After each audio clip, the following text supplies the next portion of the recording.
is his appointment of a justice to the Supreme Court. When a president chooses a justice, he's placing in human hands the authority and majesty of the law.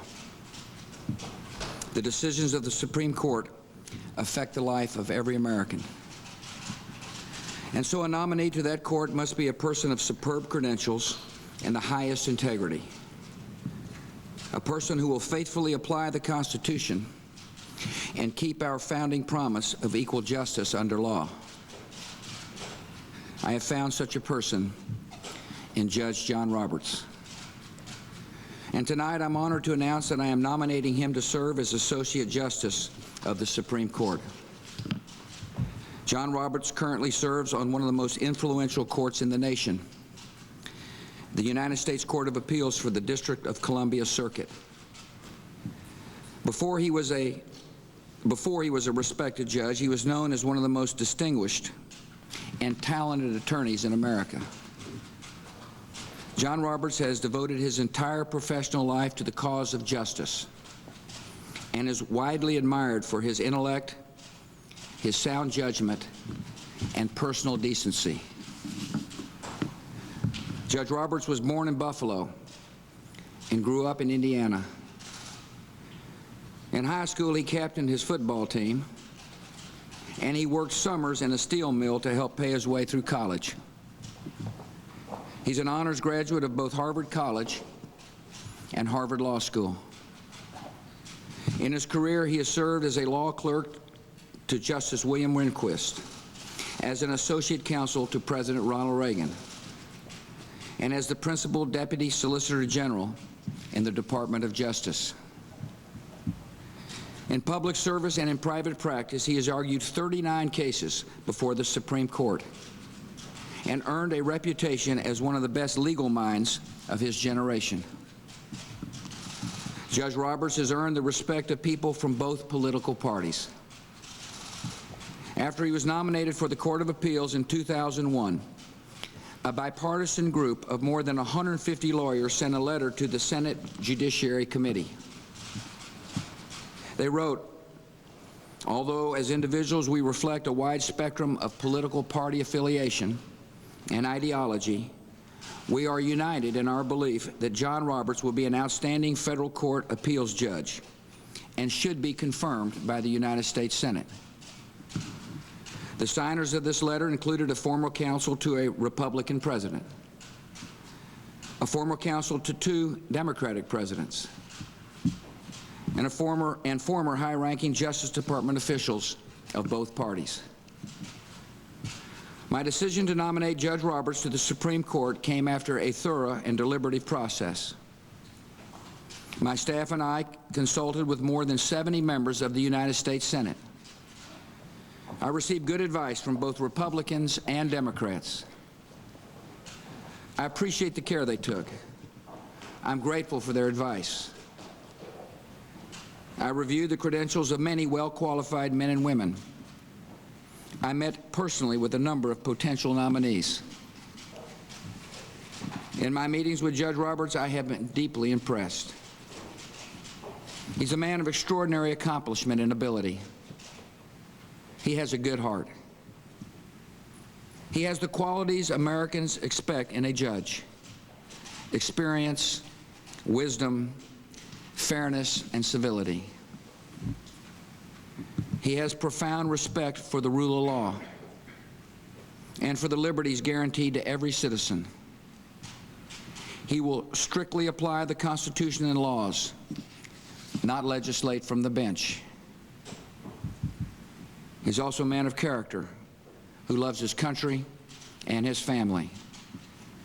I'm pleased that his wife Jane and his 2 beautiful children, Jack and Josie, could be with us tonight. Judge Roberts has served his fellow citizens well, and he is prepared for even greater service. Under the Constitution, Judge Roberts now goes before the United States Senate for confirmation. I've recently spoken with leaders Senator Frist and Senator Reid, and with senior members of the Judiciary Committee, Chairman Specter and Senator Leahy. These senators share my goal of a dignified confirmation process that is conducted with fairness and civility. The appointments of the two most recent justices to the Supreme Court prove that this confirmation can be done in a timely manner. So I have full confidence that the Senate will rise to the occasion and act promptly on this nomination. It is important that the newest justice be on the bench when the Supreme Court reconvenes in October. I believe that Democrats and Republicans alike will see the strong qualifications of this fine judge, as they did when they confirmed him by unanimous consent to the judicial seat he now holds. I look forward to the Senate voting to confirm Judge John Roberts as the 109th Justice of the Supreme Court of the United States. Judge Roberts, thank you for agreeing to serve, and congratulations. Thank you, Mr. President. Thank you. Thank you very much. It is both an honor and very humbling to be nominated to serve on the Supreme Court. Before I became a judge, my law practice consisted largely of arguing cases before the court. That experience left me with a profound appreciation for the role of the court in our constitutional democracy and a deep regard for the court as an institution.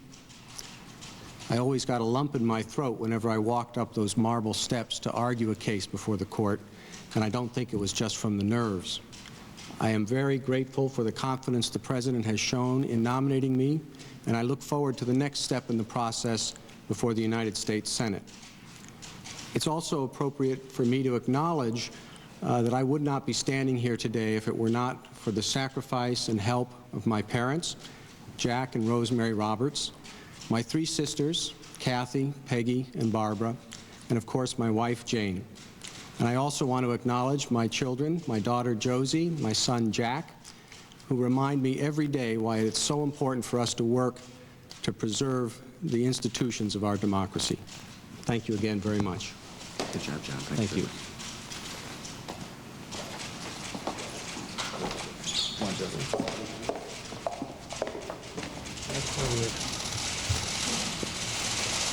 And so the President, his nominee, and Mrs. Roberts head back down the hall. That's right. They're heading now away from the state dining room out into the area.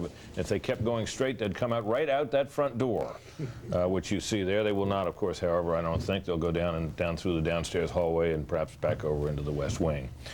John Roberts just had a brief moment. Not easy to tell very much about him from his comments there.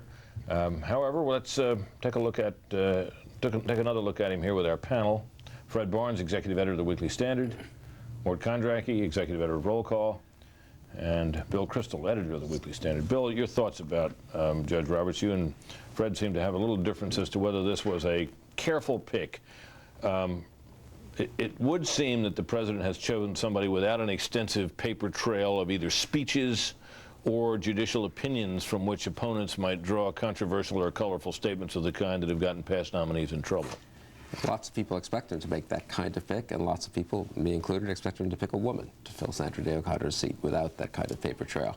What's stunning to me is that he picked one of the people universally regarded by conservative law professors, conservative litigators, conservative judges as one of the top conservative legal thinkers in the country. I think he went for quality at the end of the day. Roberts is a conservative. He's not quite a movement conservative, perhaps like Michael Luttig. If you want to use an analogy, someone like Luttig, who's on the Fourth Circuit, would be like picking a Scalia or a Thomas. Picking Roberts is perhaps like picking a successor to Rehnquist. He clerked for Chief Justice Rehnquist. I think he will be a conservative in Rehnquist's mode, which is quite a solid constitutionalist and textualist and originalist, quite a solid conservative, but a little more incremental than Scalia and Thomas. We're about now to hear from two members of the Senate Judiciary Committee on the Democratic side, Senators Schumer and Leahy. Let's listen. Now the Senate has to rise to the challenge and do its work. To fulfill our constitutional duties, we need to consider this nomination as thoroughly and carefully as the American people deserve. It's going to take time and the cooperation of the nominee and the administration. After all, a member of the Supreme Court is there for all people in this country, no matter what their party. And that means that Republicans as well as Democrats have to take seriously our constitutional obligations on behalf of all Americans. We have to ensure the Supreme Court remains a protector of all Americans' rights and liberties from government intrusion, and that the Supreme Court understands the role of Congress in passing legislation to protect ordinary Americans from special interest abuses. No one is entitled to a free pass to a lifetime appointment to the Supreme Court. Someone confirmed today can be expected to serve on the court until the year 2030 or later. How the nominee views precedent, what he regards as settled law, how he will exercise the incredible power of a Supreme Court justice to be the final arbiter of our rights and the meaning of the Constitution, all of these raise very different considerations than in the lower court. Justice Sandra Day O'Connor, whom I voted for the Supreme Court, is a model justice. She brought a fair and open mind to the bench. She decided cases without a political agenda. She's widely respected as jurist of common sense and practical values. She didn't prejudge cases, and I regret that the extreme right has been so critical of her and was so adamantly opposed to her successor sharing her judicial philosophy. Now, the Constitution calls on us in the Senate to examine nominations to the court, not to rubber stamp them. I look forward to hearings that are going to inform the Senate and all Americans. I'll work with Chairman Specter to have a fair hearing. It's going to take a fair amount of time to do that, but we will do it.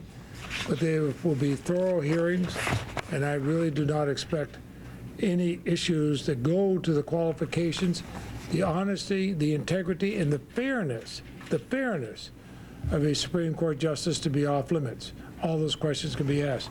Chuck Schumer is the Democrat who represents us on the subcommittee who handles nominations. I'd like to turn it over to Senator Schumer. Thank you, Senator Leahy, and thank you for your leadership.